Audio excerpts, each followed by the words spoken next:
video is brought to you by Against the Flow of Mississippi. Against the Flow of Mississippi is a book about Jake Fayard, a Marine veteran who is unhappy with the political machine running the state of Mississippi. He decides to fight the corruption from the inside. Jake will face more challenges than he ever has and will stand up for what he thinks is right. His notoriously hot temper will push him to the edge of murder, along with his friend and brother Kobe Barhanovich. Together, they will fight the system and give the power back to the citizens of Mississippi. Against the Flow of Mississippi was written by Anthony Oksenholt and was published by Oksenholt Biloxi Publishing, LLC. A link to the book will be placed in the description below. Yeah, this a revolution in our time. Everybody's fighting, change coming, yes. That's why it's an acronym for riot. Everybody has a voice. Don't you dare stay silent. If you say nothing, you are an accessory to violence. They've had their say. Seems like they've had that kind of say around here for too long. I had to stand up for myself alone. I went in there to remind them that somewhere in this world there's still a little order left.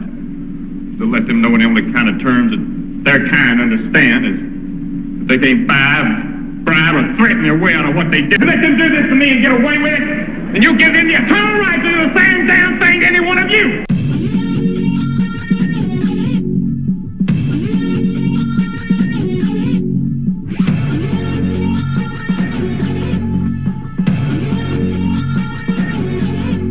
Access 228, your host, Anthony Oksenholt. Well, we report the facts and we are not for sale. If you have a news story or something that's on your mind, please feel free to give us a call at 228-337-2099. Be glad to have you on. Thank you for listening. And we do appreciate all that you do to support us and keep free and independent journalism doing what we do best. Okay.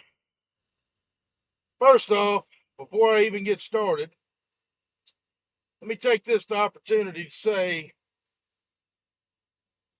Dominic Izzo from Cop Talk Live, I fucking hate you for helping, for making me do this. I saw your response, so, yeah. Right now, I pretty much fucking hate you, because you did yours, I gotta do mine. This is Lackluster versus Brandon Tatum. Now, I know who Lackluster is. I've heard of Brandon Tatum. I think Brandon Tatum is the 100% police kiss ass. I'm not a police kiss ass, as y'all know. I'm also not a all cops are sons of bitches kind of guy either. What I am is a sensible American. Who I am is Anthony Oksenholt, and this is Access 228. And if y'all want to reach me, y'all got a story, y'all want me to look at a use of force, y'all want me to look at an interaction, investigate any type of corruption, especially on the Mississippi Gulf Coast, but I think my last few videos have pretty much proven that I'll do it anywhere to stomp out corruption. Y'all give me a call, 228-337-2099. Cell phone's always on. Let's get into this. Used a proportionate amount of force for the situation because he's a bootlicking moron. If you don't know what you're talking about, don't make a video about Brandon Tatum. I do know what I'm talking about. I do know use of force in Florida. Before we get started on this, I want to know where this guy was a cop at. Y'all bear with me a minute. I'm going to look it up. Brandon Tatum.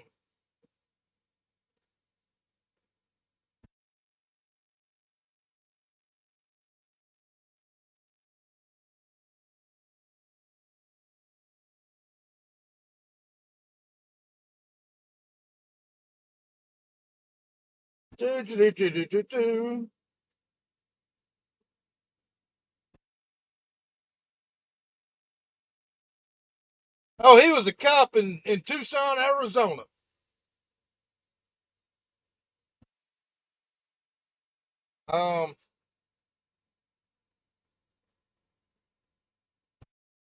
And he's a Trumpster. Aw, isn't that cute? A Trumpster. See, I don't know shit about this guy, but then again, I will tell y'all that I hate tokens. That's what I think a lot of conservative people, when they get a minority race of any sort, anything other than people that look like me, I should say, that agrees with them, they put him up on this high pedestal because, hey, this guy agrees with us. We must be right. That's what I think's happening with Brandon Tatum here. And he likes the pedestal, so he's going to keep it up. Don't know the man personally, but that is my opinion. Let's get into this. Him versus Lackluster. That's it. To make a video calling me a bootlicker and all kind of other stuff when you have no idea what you're talking about according to the law. You have no idea what you're talking about according to police interactions. You have no idea what you're talking about according to what you claimed that I said and the positions that you said I took and didn't take. Okay, hold on. I have been watching Lackluster for several years now. Several. I'd say his research is fairly thorough. I'll give him a good solid at least A minus because he's usually right on his police civilian interactions and the way he judges them. I'll give him a solid AB honor roll because he hits pretty close to the center of the dartboard every time he says something. I mean, yeah. Listen, y'all, the system isn't broken, it's rigged. And if you're buried in debt from being debt free, your free assessment make money off of police interaction and not because he really cared that he was done wrong by police, in my opinion. So I'd never heard of this guy before. You've never heard of I don't even know the Lackluster? name of his social media thing. It's Lackluster, I think is what it's called, which is... Wait a minute, you haven't heard of Lackluster? I think Lackluster's been around longer than you have, dude. And just to, we'll pull up Lackluster's YouTube real quick.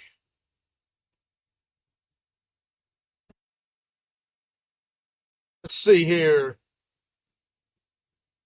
1.43 million subscribers, 1.6 or 1.6K videos.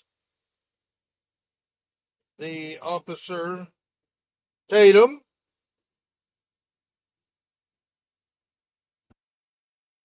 Okay, so you trumped by a couple of million subscribers. Probably a lot of bots, I'm guessing, and 4.8K videos. All right. So, point is, Lackluster's been around, and if you've been anywhere watching any videos on law enforcement interactions with the public, you probably at least run across this channel somewhere. Just saying. So, you claiming you haven't heard of Lackluster? I kind of think you're full of shit, dude. Everybody knows who Lackluster is. Which is pretty ironic because I'm getting ready to debunk this gentleman every step of the way on this video. This is the easiest debunking that I'm ever going to do probably in my life. If you don't know what you're talking about, don't make a video about Brandon Tatum. That's it. Put your biases aside. Put your anti-police rhetoric aside. Do some research before you decide to make a video calling me a bootlicker and all kind of other stuff when you have no idea what you're talking about according to the law. You have no idea what you're talking about according to police interactions. You have no idea what you're talking about according to what you... How can you make that statement if you don't even know who he is? Just think about it there, old Brandon Tatum. How can you say that you don't know who he is, yet a minute later say, well, He doesn't know anything about the law. He doesn't know anything about police. How do you know? Think before you speak there, son. Claim that I said in the positions that you said I took and didn't take. Ladies and gentlemen, get this guy on the show. I'm finna debunk him every step of the way. Roll the clip. Welcome back to the Lackluster channel. Today's video is a response to the one I made yesterday. I released that video with the information that I had at the time, and since that video, the sheriff has released the body cam footage and has made a statement. Apparently, there's a police report out as well. The cell phone camera footage that began viral circulation. First off, let me stop right here. Let me give my qualifications here. Lackluster has just been doing this shit for years, and I think he's pretty good at it. Brandon Tatum was a cop of some variety in Tucson. I don't know what it, for all I know, he could have been a fucking crossing guard, or he could have been a street cop. Hell, he might have been an admin cop. They might have put him in an office somewhere. He might have been on the street. He might have been SWAT. He might have been narcotics. Vice. I don't know. He does look like somebody that probably hangs out at TD's West. Oh, I'm sorry. Did I forget to mention that I lived in Tucson briefly? Anyway, or Curves over on Oracle. Anyway, so here's my qualifications. First and foremost, let me get this out. I was never a street cop. What I was a correctional officer with the state of Florida. I was a correctional officer sergeant with the Florida Department of Corrections. I went to my academy in Rayford, Florida, about an hour from Jacksonville. I know many cops with Clay County Sheriff's Office, JSO, Bradford County, Nassau County, St. Johns County, Putnam County, Marion County, Polk County, Alachua County, Baker County. Oh yeah, I know cops all up and down the First Coast. Friends with a lot of them. Those of y'all that have worked with me in corrections will know that I'm a hard ass. 100%, but I don't abuse people. I may get in a convict's ass, but I don't believe in this excessive use of force bullshit. And I've never had an unreported use of force. That being said,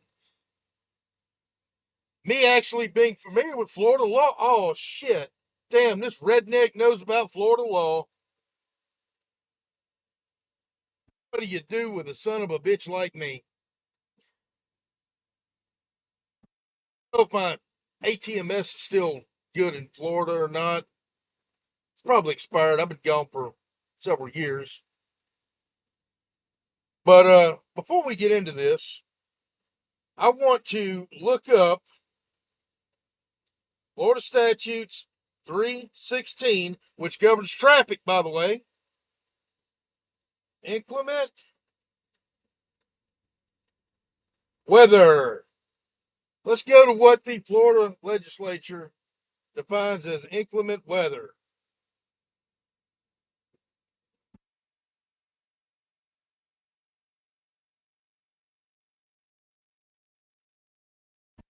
$316.217 Florida Statutes. 316.217 Florida Statutes.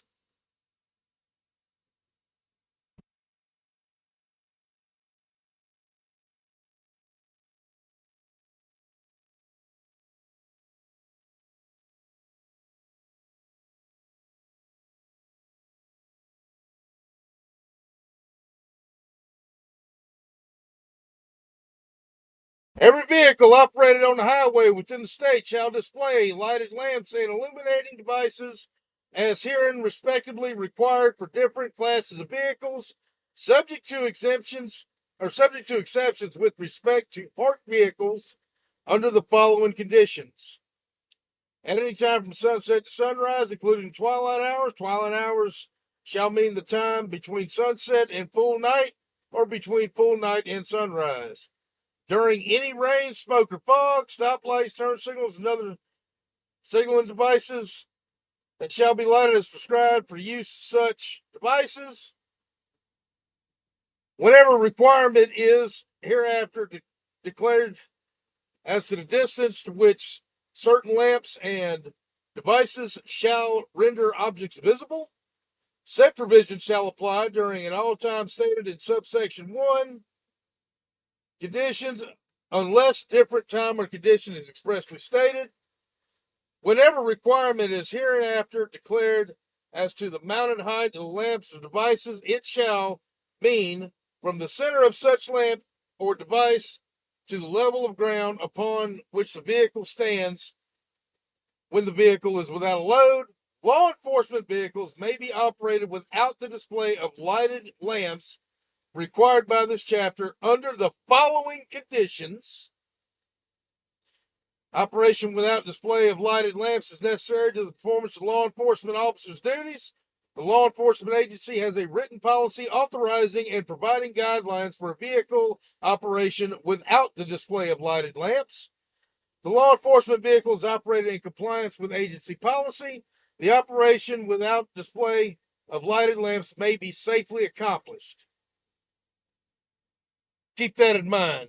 Over the weekend does not comprehensively capture the circumstances surrounding this incident. Tonight, I'm sharing the footage from the body-worn cameras of the arresting officer, Officer D. Bowers, and two of the assisting officers, Officer D. Miller and Officer G. Curse. We'll include some of that and review some of what Officer Brendan Tatum says on his Substack. Most of you know who he is and know that he can make some ridiculous claims. And in this case, it is no different. First, he claims that the full body cam has been released, and while most of the relevant footage has been posted, we have only been granted the opportunity to view the incident from a few angles that the sheriff's office decided to show. The currently available information and play the relevant body-worn camera. Second, current relevant body-worn camera. That doesn't mean that they pick and choose and show you this angle and cut this angle. It's relevant, meaning the body-worn camera that's released that shows the incident at hand. That means that if you were involved in this incident, the body-worn camera was shown.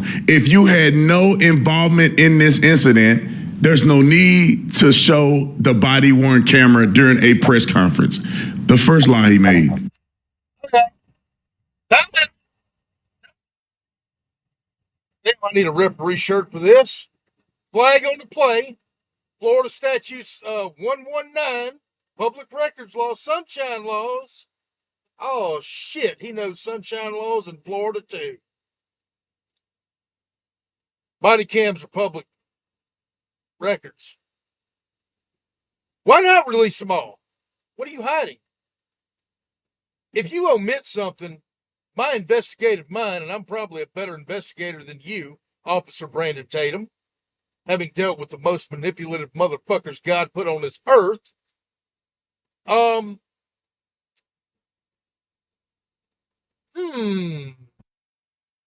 Gee. Why not release it all? What are you hiding?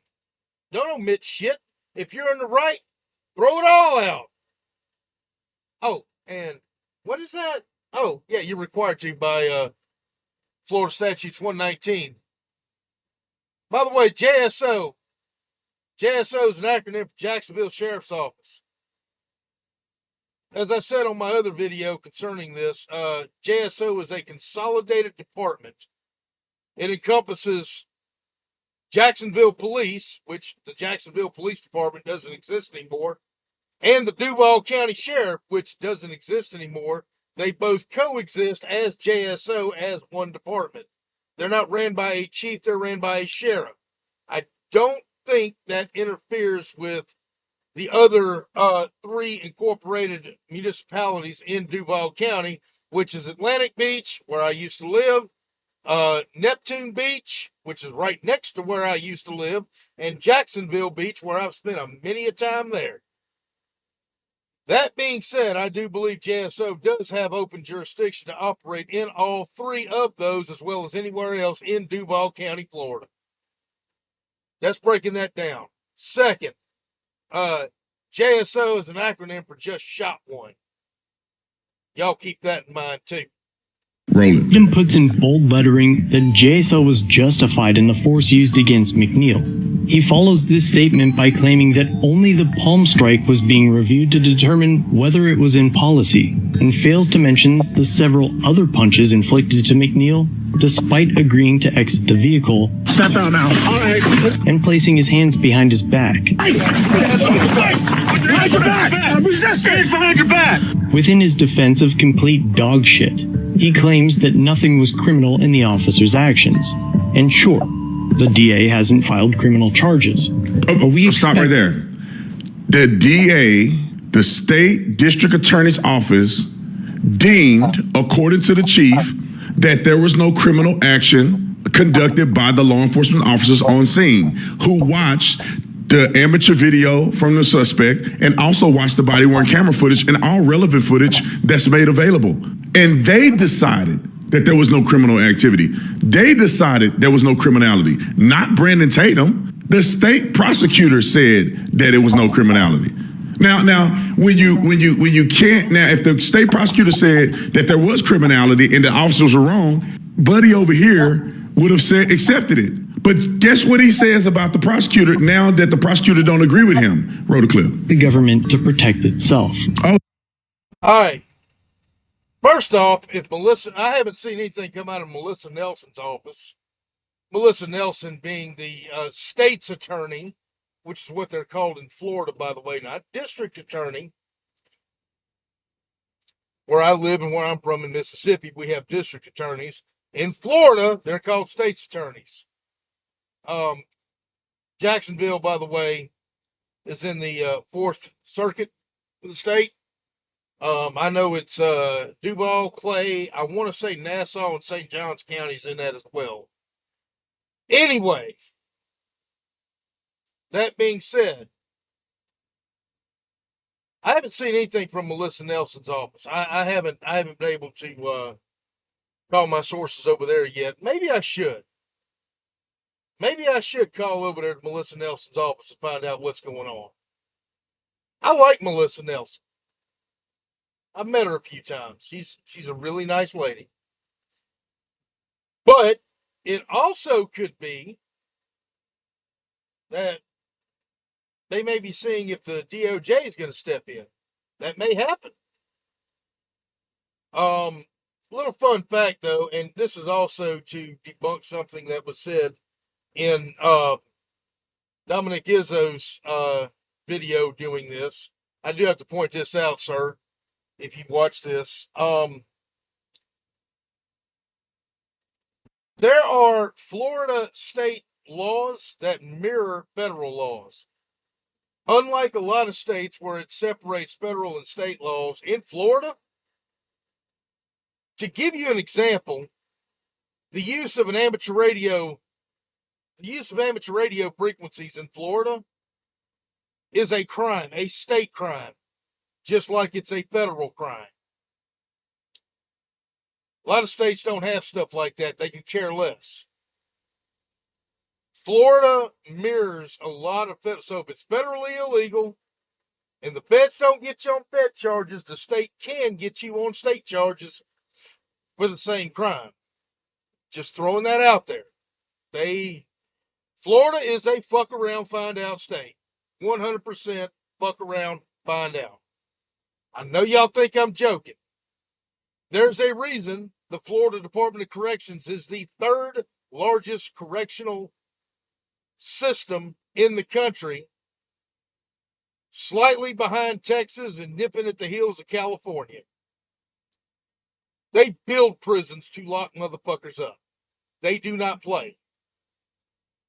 Have to go and see what Melissa Nelson's put out about this and see why she has refused or hasn't signed any charges yet. Maybe it's still under investigation. I don't know. I'd love to know, though. Continuing. The DA is often referred to as the county's top cop. No charges does not mean no criminal activity. Tatum correctly states that the law gives officers discretion to use reasonable force during arrests. but incorrectly adds that that's what we saw in the video. So, Time out. How is what I'm saying incorrect when the state prosecutor agrees with what I'm saying, and also the police chief agrees with what I'm saying, that there's no criminality afoot? He mentioned that he will continue the investigation of whether or not it was in department policy, which I wrote in my op-ed that he's referring to. But of course he don't want to show that part because he's trying to make his own point, which is ridiculous. Roll it.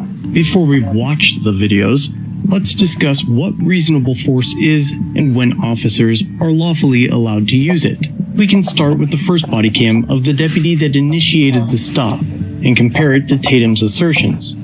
He claims that McNeil's headlights were not on and that he was not wearing a seatbelt. But the suspended license and having marijuana are facts that were only revealed as a result of an unlawful traffic stop conducted by JSO. The probable cause. None of that is relevant. What I articulated in my op-ed is all of the circumstances surrounding his detention, arrest, and his resistance. So I don't have to separate the two when I'm talking about the totality of circumstances. All of those things he was found guilty of in the court of law. And then also, it does matter if a person is driving a suspended driver's license and they do have drugs on that person. Because what? It explains why he was resisting arrest and acting a fool. It wasn't because he didn't understand the law. It was because he didn't want to go to jail. Therefore, you can paint the whole picture in the totality of circumstances. Roll it. Okay. He had pot on it. In Florida, first offense, possession of marijuana under 20 grams is a misdemeanor. A lot of cops, even with JSO, Clay County, truth be told, a lot of them could give two shits about pot. I personally am against pot. I don't like dope. Straight up, I don't. I only do two drugs. Those are my two drugs. Nicotine and caffeine. Probably should quit both, but hey. That being said,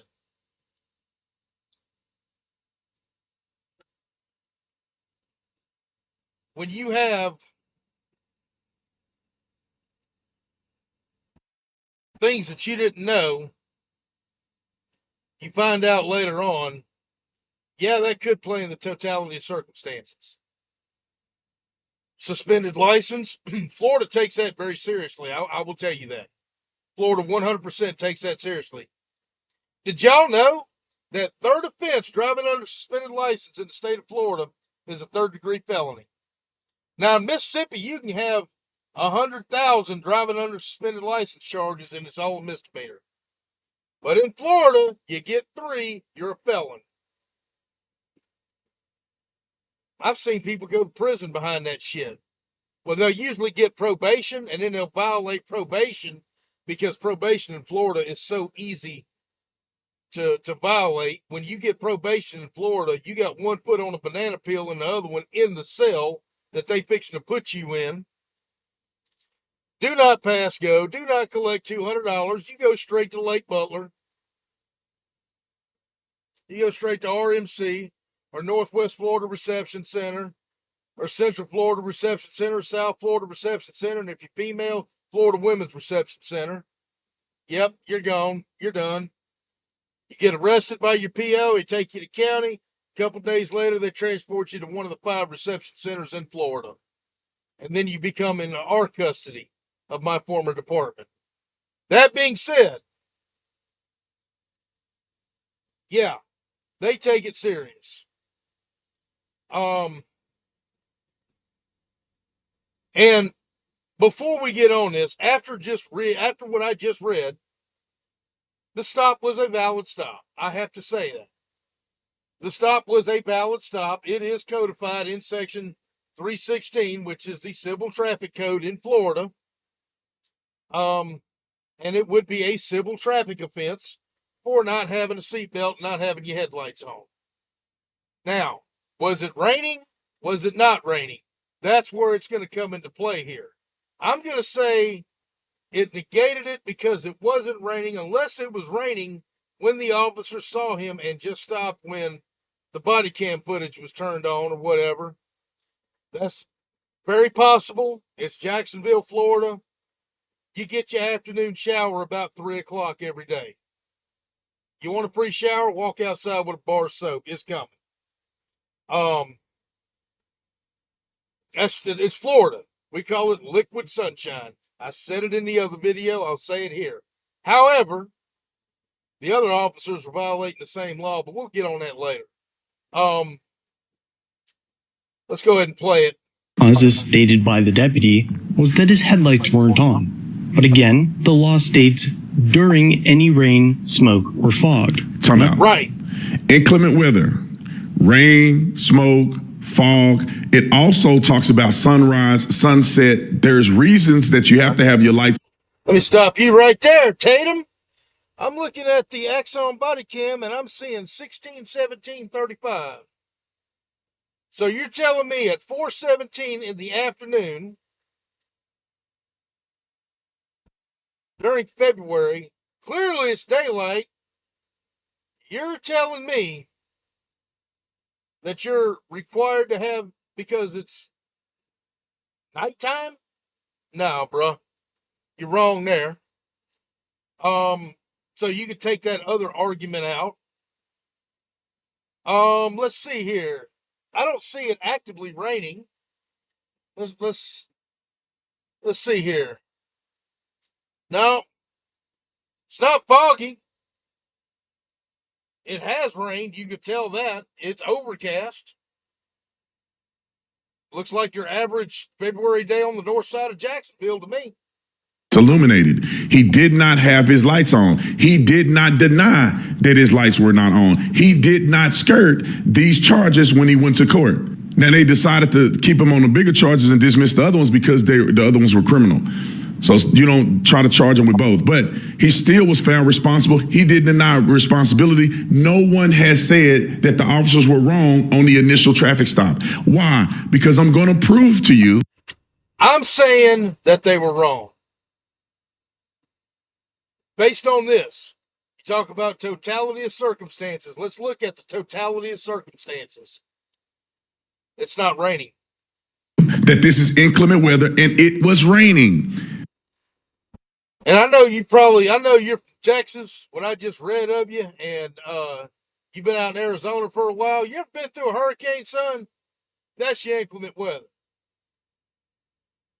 And you know what? Y'all motherfuckers run from a goddamn tornado.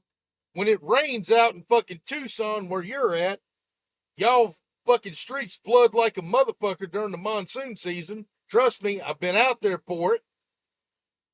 Meanwhile, us who grew up on, and I'm a Gulf Coast boy. I grew up in Biloxi, Mississippi, born and raised. When I haven't lived in Mississippi, most of my life outside of Mississippi has been spent in Florida. We throw fucking hurricane parties, son, for our inclement weather. All right, Nick, let's get the exhibit ready because you're going to hear this guy talk about it. You see people say it online. It's the most asinine and ridiculous claim. It's because they hate police and they always want the police to be wrong, so they will make up anything. It wasn't raining. Look at this video.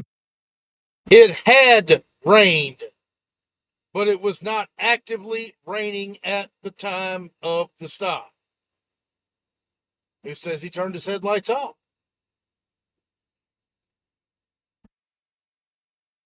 This is fresh rain droplets still hanging onto his vehicle. Those ain't fresh. Those been there for a minute. It's obvious you ain't never lived in Florida, son. If somehow it wasn't inclement weather, which means it wasn't raining at all, you wouldn't still see rain droplets on his car. Wrong. Florida, not Arizona. You can see the streak marks of the fucking raindrops getting blown off. Inclement weather doesn't mean that it's only inclement in the instant that it's raining. And then if it stopped raining for 30 minutes or 30 seconds, then all of a sudden it's not inclement anymore. It's not just the rain. It's rain and rainy Where did you get conditions. your meteorology That's what degree? the hazardous lights and putting your lights on is for the conditions that's associated with rain. When it rains, visibility is lower. There's rain on the streets. People need to have better visibility when driving. Okay. I agree. As a professional driver, yes, turn your headlights on when it's raining. 100%. I agree with that. But it's not fucking raining, dude. That's what the spirit of the law says. That's why no one contested that he was pulled over. Spirit of the law? How about we look at the letter of the law? Fuck the spirit. Let's look at the letter. Rightfully, you would not have rain droplets on your car if it had not been raining. The ground is wet. It is raining, ladies and gentlemen. The ground is wet, and that does not reduce visibility because the ground is wet.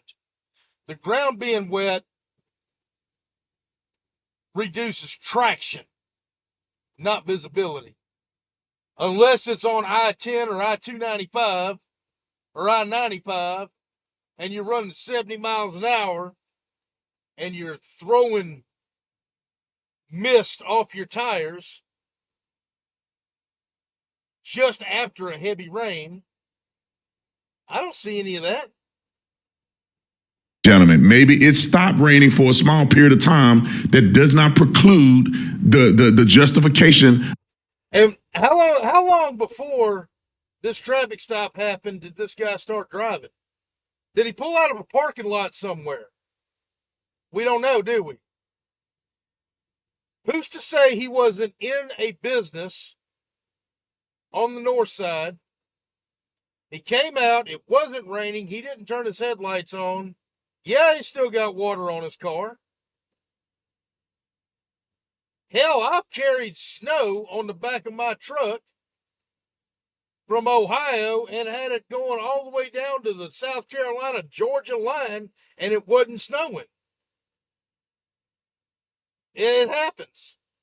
Just because the second that it quits raining doesn't mean that your car automatically evaporates any water that is on it. That doesn't even make any sense. Of having your lights on during inclement weather. All right, let's go back to the video. None of which were present. And as to the claims of not wearing a seatbelt, the officer transmits over the radio that he didn't have any details about the occupant or occupants. Wait a minute. I didn't see that officer remove his seatbelt either, come to think about it. Of the vehicle. Hold on. Prior to having any details about the occupant or occupant's vehicle has nothing to do with visible observation of a seatbelt in a traffic light, or not having your lights on. Not having, I guess, information about the people in the car means that I didn't get his driver's license. I didn't talk to him. I'm not sure if there's other people in the car. It's not that I didn't see him driving with no headlights on and no seatbelt before I pulled him over. Just for reference, he got pulled over. This is the result of him getting pulled over. This is where he stopped. The cop observed his lights not being on and observed him not having a seatbelt on. Did he observe him not having a seatbelt on? If he couldn't tell how many occupants were in the vehicle, and he's behind him, and when the door opens, he didn't walk up to the car door and notice that the guy didn't have a seatbelt on. The guy jumps out like 2 seconds after this. So, seatbelt justification blown. So he conducted a traffic stop. He pulled here and stopped. What are we saying? The cop is pulling him over because of his observations of the no seatbelt, in which the suspect never denied. Roll the clip. McNeil opening his door. All right. Did y'all see that on that road over yonder? I didn't see any mist flying up from the tires. That means it hadn't rained for a good minute or three. Yeah, Florida 24 Bravo Echo Charlie Whiskey on a silver Kia. I don't know like this. These two facts eliminate all probable cause for the entire stop. which means everything that occurs after this moment was unlawful. Hold on. And It's a lie. I just disproved that. I just proved inclement weather, which the court agrees with me on, and everybody with a brainstem does. And then I just proved that the seatbelt violation, the officer observed seatbelt violation. He was charged with all these things, and he did not deny any of these claims. He only denied that, well, it's not raining. That's not the totality of the inclement weather statute. But when he said you didn't have a seatbelt on, he didn't deny the seatbelt violation not one time. And then there's people that's going to say, well, they pulled the seatbelt off of him when he got out of the car. Yeah, because when he shut the door and was getting crazy and pulling his camera up, he put his seatbelt on. That's what he did. So he could say, look, I had my seatbelt on, but you didn't have your seatbelt on when you got pulled over. Roll the clip. only occurred because the deputies on scene were untrained as to their profession. But even worse still is that the responding officer was not wearing a seatbelt, and several of the other backup units also failed to use their headlights. It's a good thing that... Time out. You can't look this up. The responding officer wasn't wearing a seatbelt. Well, police officers, anybody that know anything about policing, when you pull up to a traffic stop, many cops, when they hit the lights or whatever, they take their seatbelt off. Police officers are exempt from traffic violation laws in certain circumstances. Why would the officer pull his seatbelt off while he's conducting a traffic stop? Because if suspect number one takes off running, you can get out of the car and react. If suspect number one pulls a gun on you, you can maneuver and react. Cops do not have to wear a seatbelt when conducting a traffic stop if they believe or deem that it is reasonable to take the seatbelt off for all these various reasons that I mentioned. And then when we talk about... Okay. All right.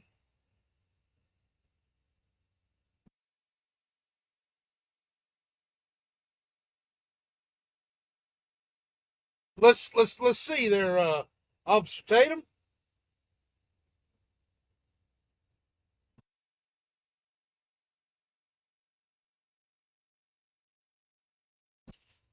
Let's go with 316.614 of the Florida statutes. This section may be cited as the Florida Safety Belt Law.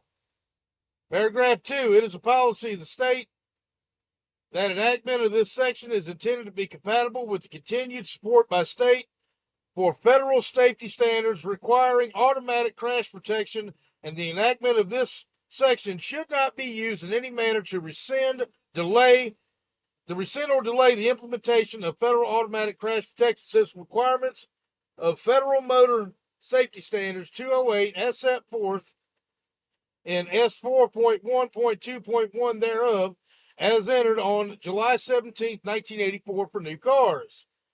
As used above, motor vehicle means any motor vehicle defined in Section 316.003, which is operated on the roadways, streets, and highways of this state or with any statutory traffic control device. The term does not include a school bus, a bus used for transportation of persons for compensation, a farm tractor, a truck having a gross vehicle weight of more than 26,000 pounds, a motorcycle, moped, bicycle, or an electric bicycle. Safety belt means any seat belt. We know what a safety belt is. Restrained by a safety belt means being restricted by an appropriately adjusted safety belt, which is properly fastened at all times when a motor vehicle is in motion. It is unlawful for any person to operate a motor vehicle or an autocycle in this state unless each passenger and the operator of the vehicle or autocycle under the age of 18 years restrained by a safety belt pursuant to Section 316.613, if applicable, or to operate a motor vehicle or an autocycle in this state unless the person is restrained by a safety belt. Let's see.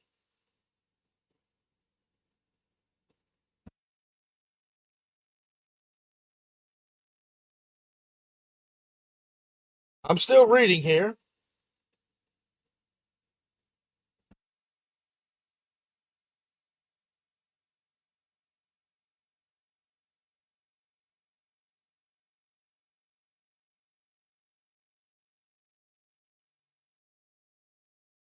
I don't see any law enforcement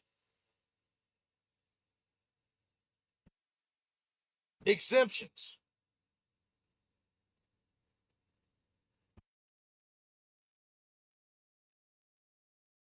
But you know what I do see? Paragraph 9 is interesting. And it is the only mention in this law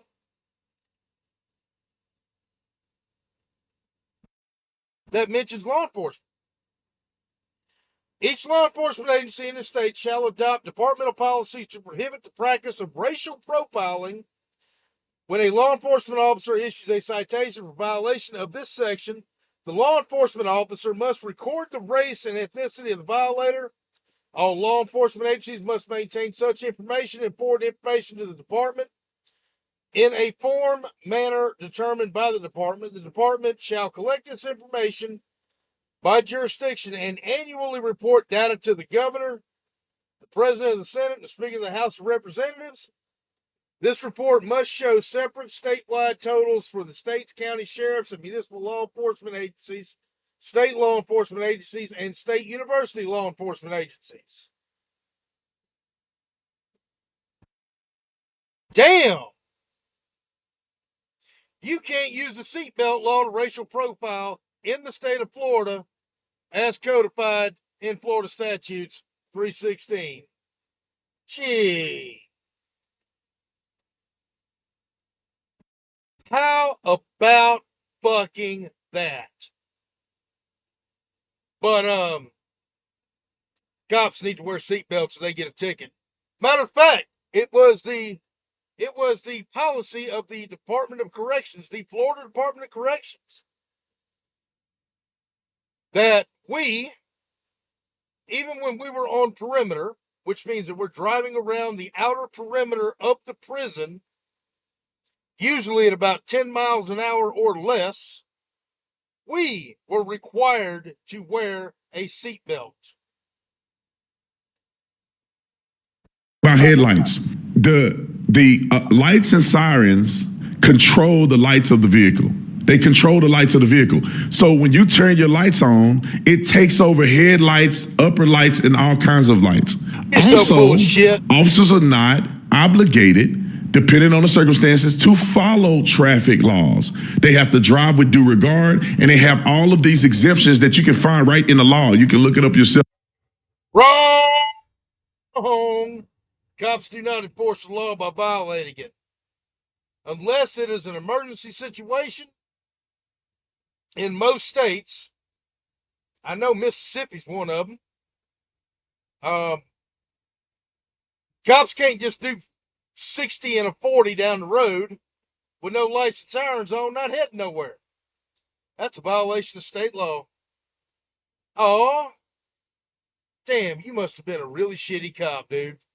Or you want me to give you the chapter and verse, I can. But officers are not obligated to abide by all the traffic laws, especially. Give the chapter and verse, son. Let's hear it. Especially when they're responding code 3, responding to an incident. That's why you can.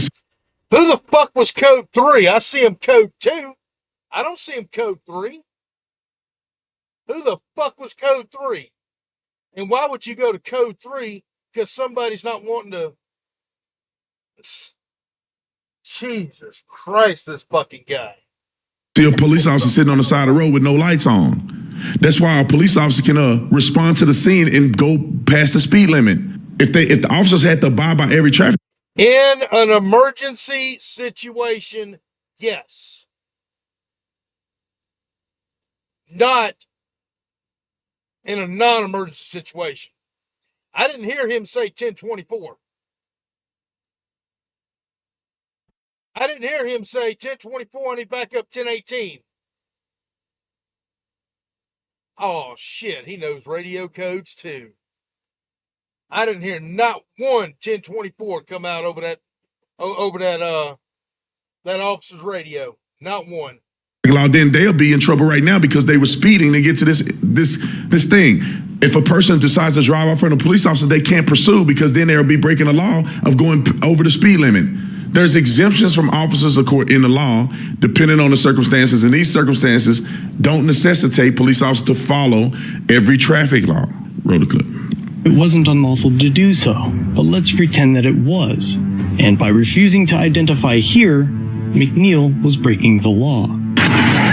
Yes, sir. Is there a reason why you're popping the door open like that? I don't have a window that works. Is there a reason that you're pulling me over? Yeah, absolutely. There's a reason why I'm pulling you over. For one thing, inclement weather, you don't have your lights on. Two things, you know. Okay, I said it before in the other video, and I will say this. This is going to get y'all somewhat pissed off. If I'm a street cop and somebody pops their door open, yes, I am going to draw my weapon and at least have it at the low ready because I don't know what's coming out that door. Officer safety, 100%, that would be justified. I did not say point the motherfucker at him. I said I would have the motherfucker at the low ready. When I saw the guy wasn't a threat, holster the fucking weapon. I will say that. Wearing your seatbelt. It's daylight. I don't need the lights. And it's not weather. Stop. It's daylight. I don't need the lights, and it's not raining. That's not. He's wrong, right? Daylight is not the parameters here. And then you can see rain droplets on his car. So while he was driving, it is raining. So none of that is. That's a moot point. Roll it. You dumb motherfucker. You've been in the desert too long. It's not fucking raining. This is inclement. It's not raining. Okay, I'm not arguing with you. I'm telling you why I'm pulling you over. Give me your driver's license, registration, proof of insurance. No, call your supervisor. Why? Excuse me? Call your supervisor. Why did you pull me over? Sorry, 35. I'm proper driver. I've already told you. Why did you pull me over? Signal 35. I didn't hear it, 1024. Step out of the vehicle. No, Step out of the vehicle. Specifically, this would be And hold on. I will say this. Pennsylvania v. Mims, it's an officer safety issue. When he went to grab the door handle, that negated his officer safety shit right there. resisting, obstructing, and delay in Florida, as they do not have a refusal to ID law. Next, Tatum thinks that the officers used a proportionate amount of force for the situation, because he's a bootlicking moron. The law requires that a person comply with the police officer's commands during a traffic stop. To understand why, let's look at the law that Tatum fails to explain in his obvious GPT article. Reasonable force is determined by two cases, Graham v. Connor and Tennessee v. Garner. Together, they've created use of force guidelines for law enforcement. Okay. First, the court must judge the officers based on the Fourth Amendment's objective reasonableness test. This requires officers to base their use of force on the totality of the facts and circumstances. Here, the entire case for the deputies fails immediately due to the insufficient probable cause. Hold on. The state attorney's office deemed that they followed the law and there was nothing criminal in their use of force. Where is this guy getting his theology from? This is not something that hasn't been litigated yet. This is not a brand new occurrence. This happened in February. He brought his complaint like a couple days ago or whatever when he released this video. This was internally investigated from the state's attorney's office, and they deemed that there is nothing there. What did FDLE and CJSTC say about it? Do you not know what CJSTC is? Do you not know what the Criminal Justice Standards and Training Commission is down in the state of Florida? Tatum? What did they say about it? I'd kind of like to know that. Now, you can say Graham versus Connor and the use of force case law, but none of that applies here clearly because they were all deemed to be acting according to the law. None of it apply. Graham v. Connor sets the fucking standard. They teach that in the academy in Florida for both corrections and law enforcement. I know people that have gone through several actual street cop training academies. Santa Fe, which is in Gainesville. Gateway, which is in Ulusty. Broward, which is in Fort Lauderdale.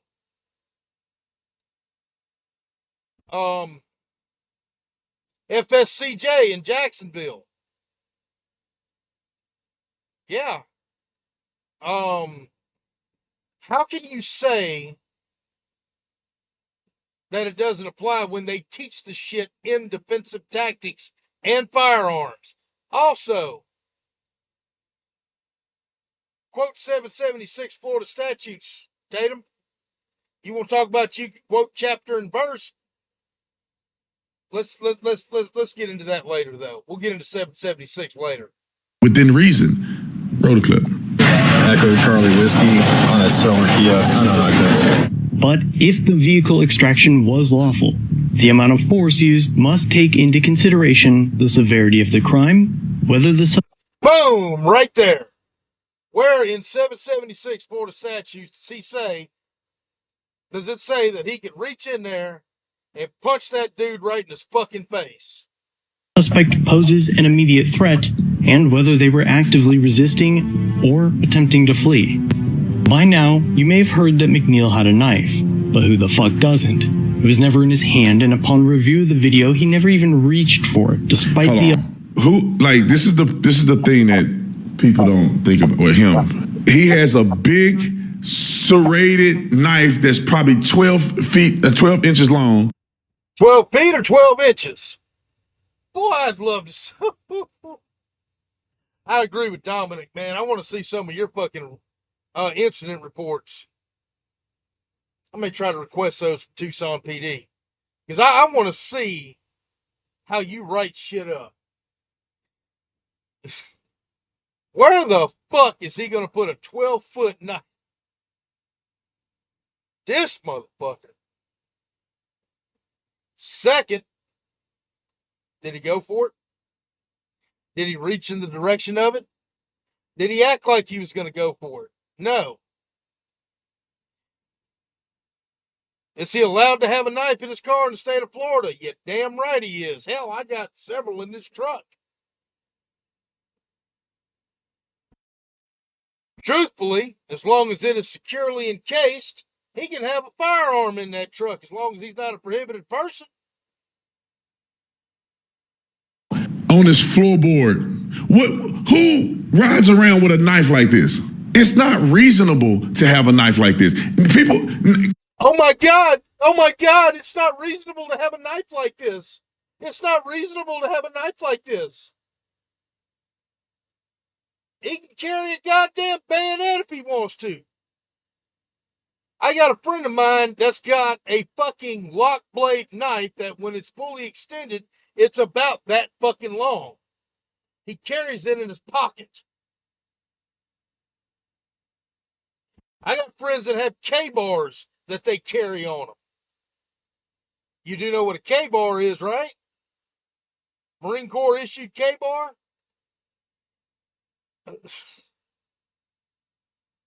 I know people that walk around with multiple knives and multiple firearms on them. Perfectly legal under Florida law, asshole. In the comment section, or anybody watching this, how many of y'all drive around with a hunting knife this big laying on your floorboard? Nobody. You're right. You're exactly right, Tatum. It's not on the floorboard. It's usually on me. Or within close to where I can reach to get it. Or in the glove box. Now, don't do this in Florida, but in Mississippi you can do it. 9mm in a scabbard holster underneath the steering wheel. Just saying. Why he carries a knife like this? Does that mean he can't? But that also speaks to his character and speaks to the danger that was present when they were conducting the traffic stop. Who knows? What fucking danger is a knife on the floor that's not in his hand that he hasn't made any threats with? Where's the danger? You're the fucking danger. He probably wanted to pick it up and stab the officers, but he didn't have the courage to do it. You don't know. Okay. He wanted to pick up the knife and stab the officers, but he didn't have the courage to do it. What fucking sense does that even make? You know, I wanted to go rob the fucking bank so that I can have a few extra bucks in my pocket, but man, I just didn't have the courage to go do it. What is this, fucking Minority Report? You gonna arrest me for the future crime of thinking about robbing a fucking bank? Come on, man.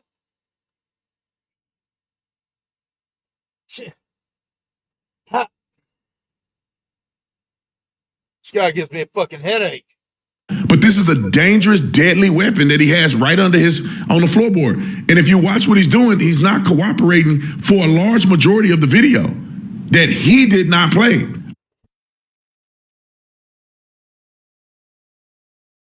The officers used an impact weapon, actively used an impact weapon that could crack his fucking skull to bust his window, putting glass all in his face. The knife didn't come into play. All the times when he shut the door and the cop was like, "You're on arrest, get out the car, get out the car." How many times did he shut the door? Because I only seen him shut the door once. Who knows? He could have pulled that knife from somewhere else. You can't see what he's doing in the car. What's he gonna do? Pull it out of his ass? Officer, you come in here. I'm gonna stab you. Let me get my knife out of my ass. He ain't fucking prison.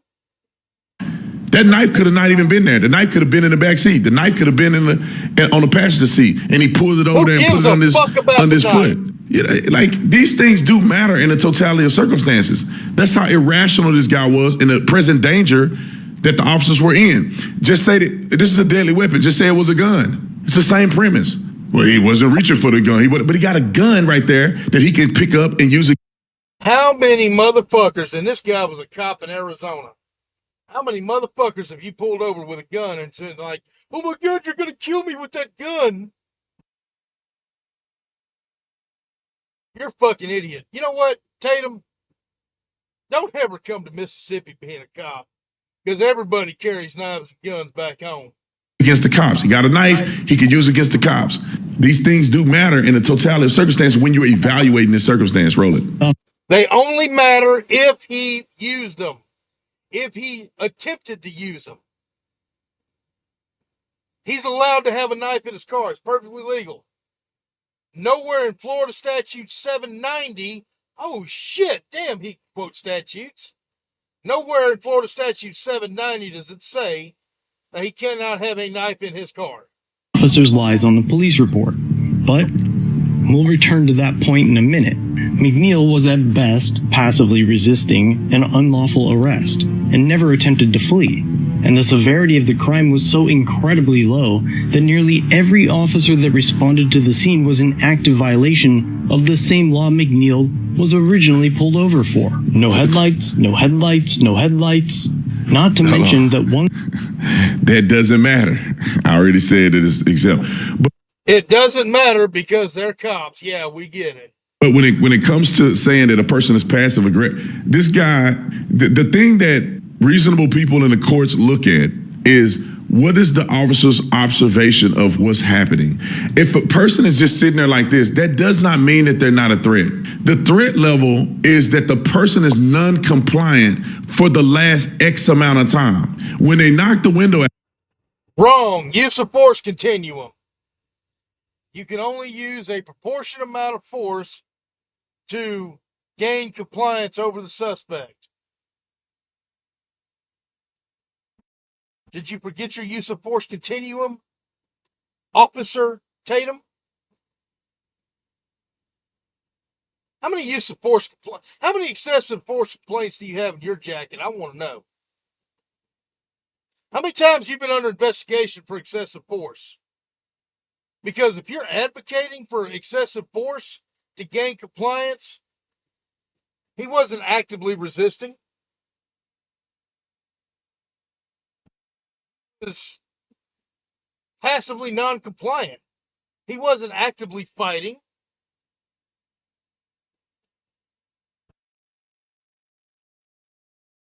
I swear I wish I still had my book with me, because if I did, I would go through step by step for all the use of force continuum for the state of Florida that they teach in the academy.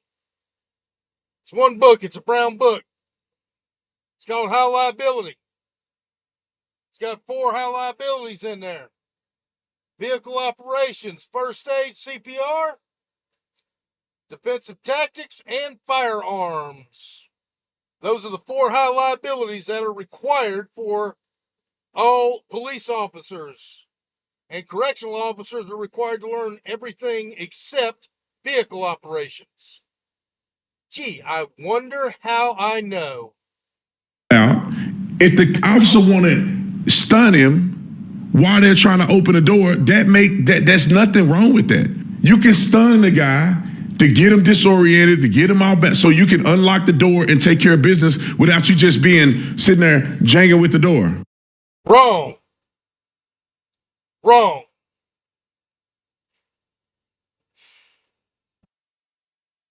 If I have a guy and I'm pulling him out in an arm bar and I'm trying to put him in cuffs, and I want to use what's called a distractor, not a stun move, a distractor. You want to talk Florida? Let's use Florida terminology here. Let's say I want to give him a knee strike to the common peroneal. Common peroneal runs on the outside of your leg, about halfway between your hip and your knee. Right there around your femur. Right there around your femur. If I give you a knee strike, it's gonna hurt like a bitch. You're gonna automatically, if you do it right, they're gonna drop like a stone, and that's gonna get their attention off of fighting you to get them into handcuffs. Meanwhile, you redirect them to the ground, controlling the speed of descent.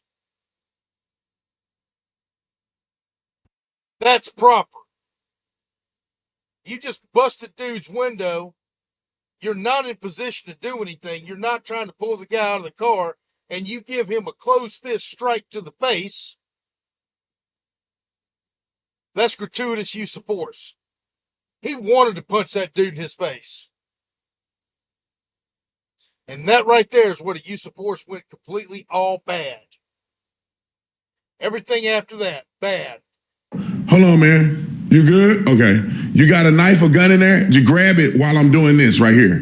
If an officer believes that, hey, let me stun him real quick, get his, whatever you call it in law enforcement, get his OODA loop off, so he's kind of dazed. Get his what? Oh my God. I want to see this asshole write a use of force report so bad. I want to see it. I bet somebody else had to write your reports, dude. I'm going to do the door, and we're going to get this thing done. We're going to pull him out of the car. All right, so I pulled over Mr. Smith, and I gave him a stun to the face to get his OODA or whatever the fuck he called it off. And then I decided that we're going to get this thing going. So I got this thing going by grabbing him and doing all this shit.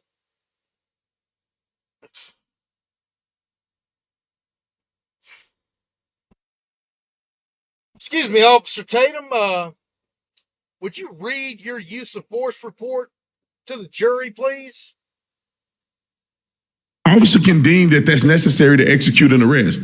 When you've never done this before and you don't know the height. Effect an arrest. Effect an arrest. You don't execute.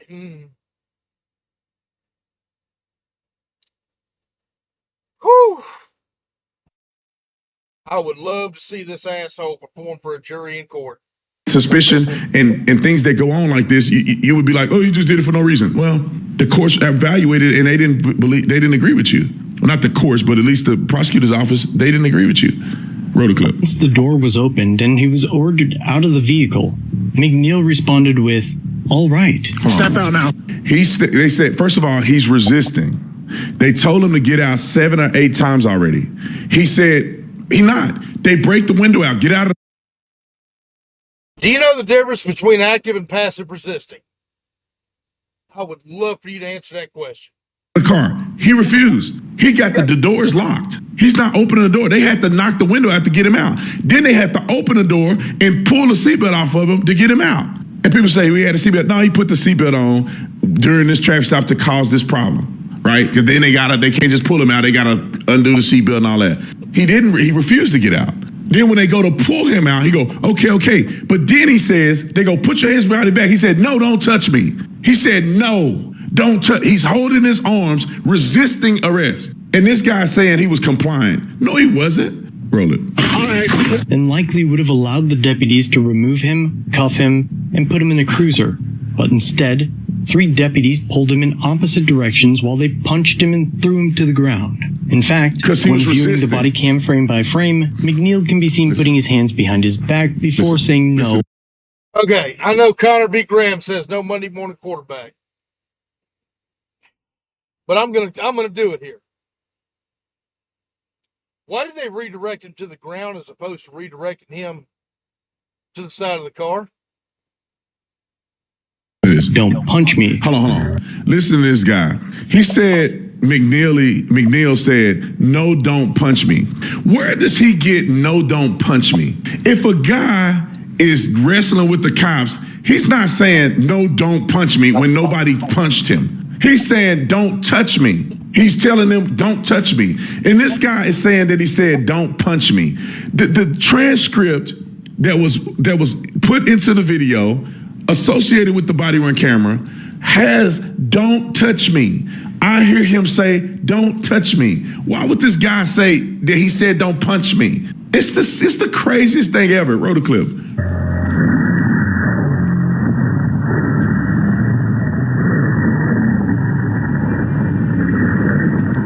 They forced his arms behind his back. But despite Neil saying don't... Time out. They forced his arms behind his back, and just because they got his arm here, he's still resisting. He's not here with his arms behind his back. He's resisting, and they're pulling his arms behind his back.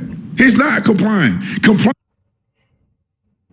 I could have gotten his arms behind his back with the pain compliance technique. That arm that's behind his back, this arm is behind his back. I guarantee you put him in a hammerlock transporter, that other arm's going to come flying back there.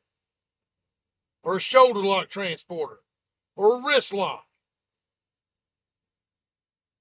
Guaranteed. Without having to go hands-on punching or slamming to the ground or anything. Redirect the guy to the car. Put him in a hammerlock. Start torquing up on that wrist, torquing down on that shoulder. I guarantee you, promise you, that other arm's coming back. Unless he's double jointed, that arm's coming back quick. And he'd be glad to do it too. With minimal force used. Mine would be, as soon as he got out of the car, no, he said, no, don't touch me. And then they pulled it and one hit him in the face. Like, they had to wrestle this guy to the ground. He's looking for... Other thing here, that guy looks to be about $150. You got 3 officers on him. You got this guy over here has got his hand behind his back. Why don't the other guy pull his other arm back there? Wrist lock transporter. Other arm goes back with the assistance of the other officers. You get the guy in cuffs. Now you got him. Cuffs are on. Force ceases. Unless he does a foot stomp, a headbutt, a shin scrape, or spits, or something like that, or tries to pull away, all force ceases right there. Boom. Done. Payday, clearly. He wants to fight. He wants to get it all so he can say, oh, they abused me and I want a payday. Roll the clip. Punch me.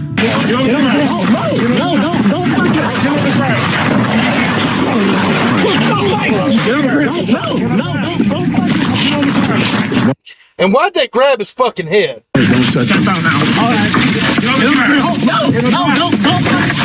Pause it. Go back a little bit, Nick.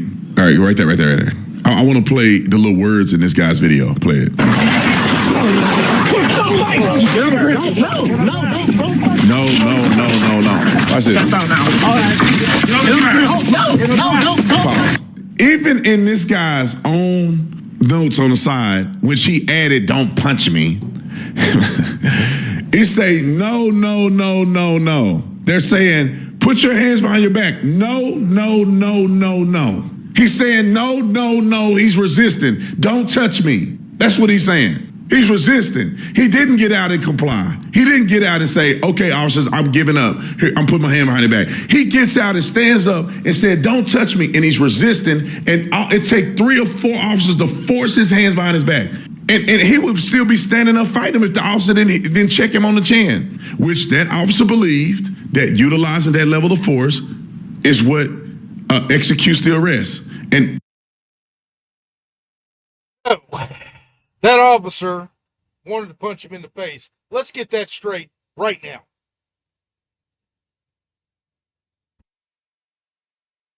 It's not what an officer believes, it's what the fucking law says. In Florida, the amount of force that you could use is strictly governed by Florida statutes 776. There's no ambiguity there.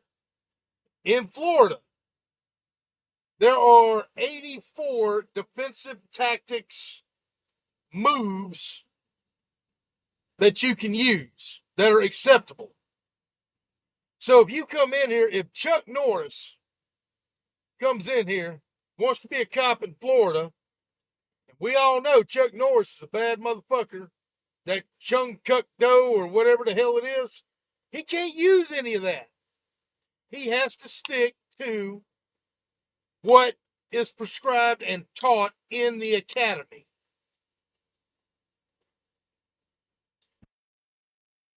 That's codified in 776 Florida statutes. Did it or did it not? He was fighting. He was standing up. They trying to get his arms behind his back. When he hit him on the chin, that's when he complied and went down to the ground passively. He still wasn't putting his hands behind his back where they can handcuff. All this is happening in seconds. Now, people who prosecute this stuff and people who are reasonable understand how this stuff happens in seconds. There's a slight delay, right? Meaning that don't do this and the guy says boom. He could be doing boom while they finally got his arm here. This stuff is happening in seconds. So a prosecutor is not going to look at this and say, well, technically, if you look at the 1/100,000th of a second, he kind of punched him as his arm was going back. So technically, his arm is back and his fist is here, right on hit his beard, hit a little string of hair on his chin. Technically, it contacted his body at the 1/1000 millionth of a second. And then in his mind, he was thinking about complying, so the officer was wrong. Nobody's thinking about that. These things are happening, and they give leeway to officers on the circumstances and how fast things are moving. Roll the clip. Tell me you were a desk jockey without telling me you were a desk jockey. Once he hit him, he went down. Added subtitles that read, "Don't touch me." Seconds before being punched a second, third, fourth, fifth, sixth, and seventh time.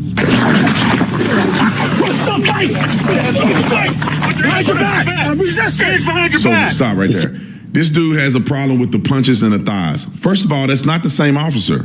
The responding officer back there was punching him in the thighs to get him to comply, to put his hands behind his back, fully compliant. It's not compliant because your hands are not here anymore. It's not compliant when your hands are here. It's not compliant when your hands are here. It's not compliant when your hands are here. It's compliant when your hands are where the officer wants your hands so he can put the handcuffs on. Just because your hands are near your back doesn't mean that you've complied. So officers hitting him in reasonable leg strikes to get him to comply fully with their commands to put your hands behind your back so that they can handcuff him. And this guy is not on the ground with him, so they don't know the level of resistance that he's putting up against the officers. You can't see it. You're not there. You're not physically on this guy. If he was not resisting, it would have taken one officer to put his hands on his back. But all these officers had to jump on him. One had to punch him and do all this just to get his hands on his back. And it's not. Somebody, anybody, please. Tatum has just opened himself up. This is a call to action. Everybody needs to work on taking him down. Let me tell you how we can take him down. It's real simple. Somebody go to Tucson PD and request every use of force incident. I want body cams. I want reports. I want narratives. I want the works.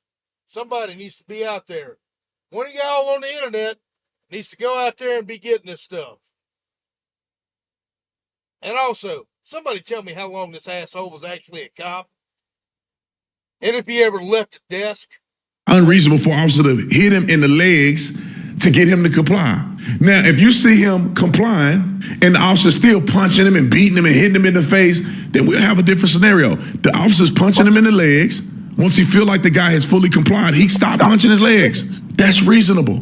He wasn't punching him in the face. He wasn't trying to elbow him in the spine. He was punching him in the thighs to get him to comply. Reasonable use of force based on the officer's belief that they're doing what they need to do to execute an arrest. It's simple, man. Wrong. Oh, God. How do I unpack this? It's not an reasonable officer's belief. It's an officer's training, observation. The department's use of force policy, the level of resistance. Ain't got a damn thing to do with belief. I believe you're a fucking retard. Does that mean that you're actually a retard? Well, I mean, yeah, you kind of are, but again, that's just my belief. I believe that you belong on the short bus with a helmet licking windows. That don't mean you're on the short bus with a helmet licking windows, does it? Same clerk added officer unintelligible when the officer yells clearly, "Stop fighting," before punching McNeil in the legs and lower body several times, though McNeil already had his hands behind his back despite being punched. Time out. He don't have the right hand behind his back. The officer is pulling his left hand behind his back. His right hand is not connected to his left hand. Then pull his fucking right arm behind his back and put him in cuffs. Hands are not behind his back like this. One is halfway behind his back being pulled by one officer. The other one is not even behind his back. It's kind of hanging out to the side because he's resisting. What do you mean his hands are behind his back? Because you see one arm that had to be forced back there. You're saying his hands are, no, one arm is forced back there. The other one is not even connected or you can put handcuffs on him. It's still hanging out to the side. Apparently, you don't know the handcuff trick. If I get you in that position, you don't want to give me your other hand, I'm going to put a cuff on that arm right there. I'm going to use a pistol grip maneuver, and I'm going to start torquing up on your fucking wrist. You're going to give me your other hand, and that is not excessive force. That is pain compliance. Perfectly legal by Florida law.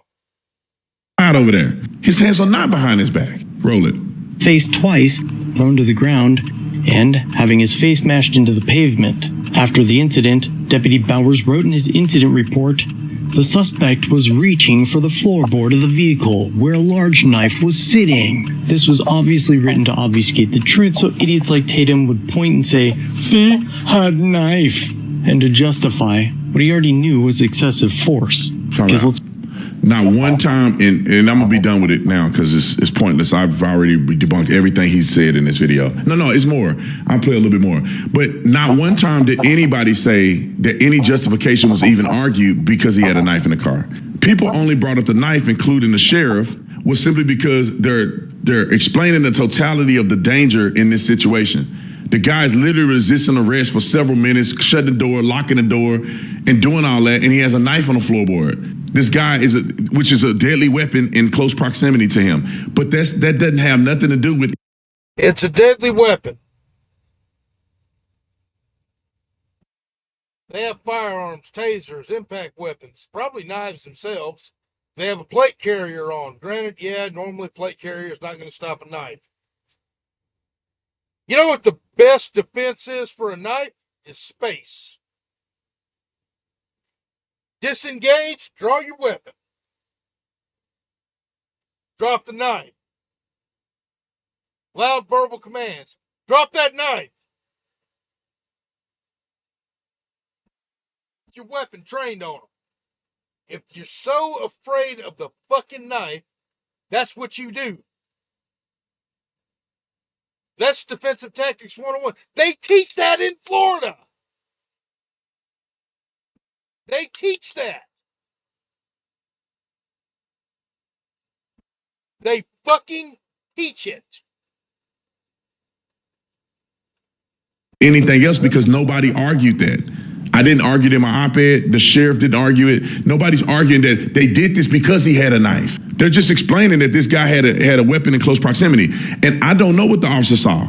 I wasn't there. They're the ones undoing the thing. They could undo the thing and see the knife right there. They may not want to draw attention to the knife because they don't want him to grab the knife. I don't know. But you wasn't there. You're going to have an uphill battle to try to argue that the officer did see or didn't see something when he was right there. You're not going to win that in court. The officer's going to say, yeah, I saw it, but I didn't want to say nothing because I didn't want him to grab the knife. I didn't want to draw attention to it. The officer can say whatever you want to say. The fact that you're not there, you don't know what they... The officer better not say anything other than the truth. Otherwise, he's committing perjury. Saw and what they were feeling and what their justification was. It's really according to what they said, and the limited body-worn camera can give you insight in part to what they thought, saw, and feel, and the reason why they reacted the way they did. But here's another, it goes a little further, and I'm gonna finish it here. Roll it. Face it, if the officer didn't know that it was excessive force, why lie about it in the report? Soon after McNeil was outside his car, officers found a large, unsheathed serrated knife on the driver's side floorboard. But the fact is, the deputy knew that the incident was being recorded from inside the vehicle, which clearly showed that McNeil never even so much as glanced towards the knife. Pause. This is exactly rebutting his own point. The officer knew McNeil was recording. He had his own body-worn camera recording. Now, why would you think an officer would tell a complete lie when he know the guy's recording it? He know the guy's recording when he did with the palm strike. He know the guy's recording that because he said, I'm recording too. So you think the officer, knowing that video evidence is there, knowing his body-worn camera evidence is there, and you think he's gonna just make up a lie? When an officer takes the body-worn camera off, you load it onto a dock. That dock is downloaded by a third-party company that makes hundreds of millions of dollars storing footage of body-worn camera. I wish I'd have came out with that job. But cops can't review it. There's no video, there's no computers and stuff typically. Now, I don't think you are, son. Axon body camera. Woohoo! Thank God I've used them. The new ones. Keep in mind, Tatum, you've been out of the job since 2017. Last year, I was using the Axon body camera. Things have changed since you were there, Bubba. Yes, you put it on a cradle. Yes, once it's on a cradle, it uploads to the cloud. But an OIC, as long as they have access, or IA, or CJSTC, FDLE, anybody with access can download it. They could have looked at it 2 minutes after they got back to the station and put it on the cradle. It don't take long for those body cams, and those body cams are passively recording as well. I said, I made mention of Axon body cams in another video. Y'all can go find it. I think it's my last video. I made mention of what Axon body cam does. I think I'm going to do a whole show on Axon body cams. Probably not tonight because I'm a little tired. But I think I need to do a whole episode on Axon body cams. I don't know what technology has come to today, but when we were there, the body-worn camera just came out, and guys used to take their body-worn camera, put it on a dock in the briefing room where they charge, and when you put it on the charger, it downloads to a third-party company that we don't have access to unless we FOIA request it. Well, not FOIA request it, but we have to request the footage. And then the footage don't go to you, it go to the records department. The cop don't get it. It goes to the records department. And then it's, I don't know how many hours of footage that's on there. And it's available to the public. Anyway, I wanna hit this last point and I'm done. Roll it.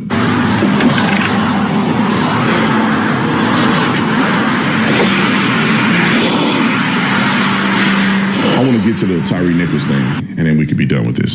Yeah, let's get to it. So he just says all this stuff that's pointless. Talk about compliance, whatever. Then he gets to this part. Play it. I've said it before, and I'll say it again. If you comply, you won't die. It's as simple as that. Funny, he said the same thing about the murder of Tyree Nichols, who was beat to death by several cops while laying motionless in handcuffs. He didn't comply.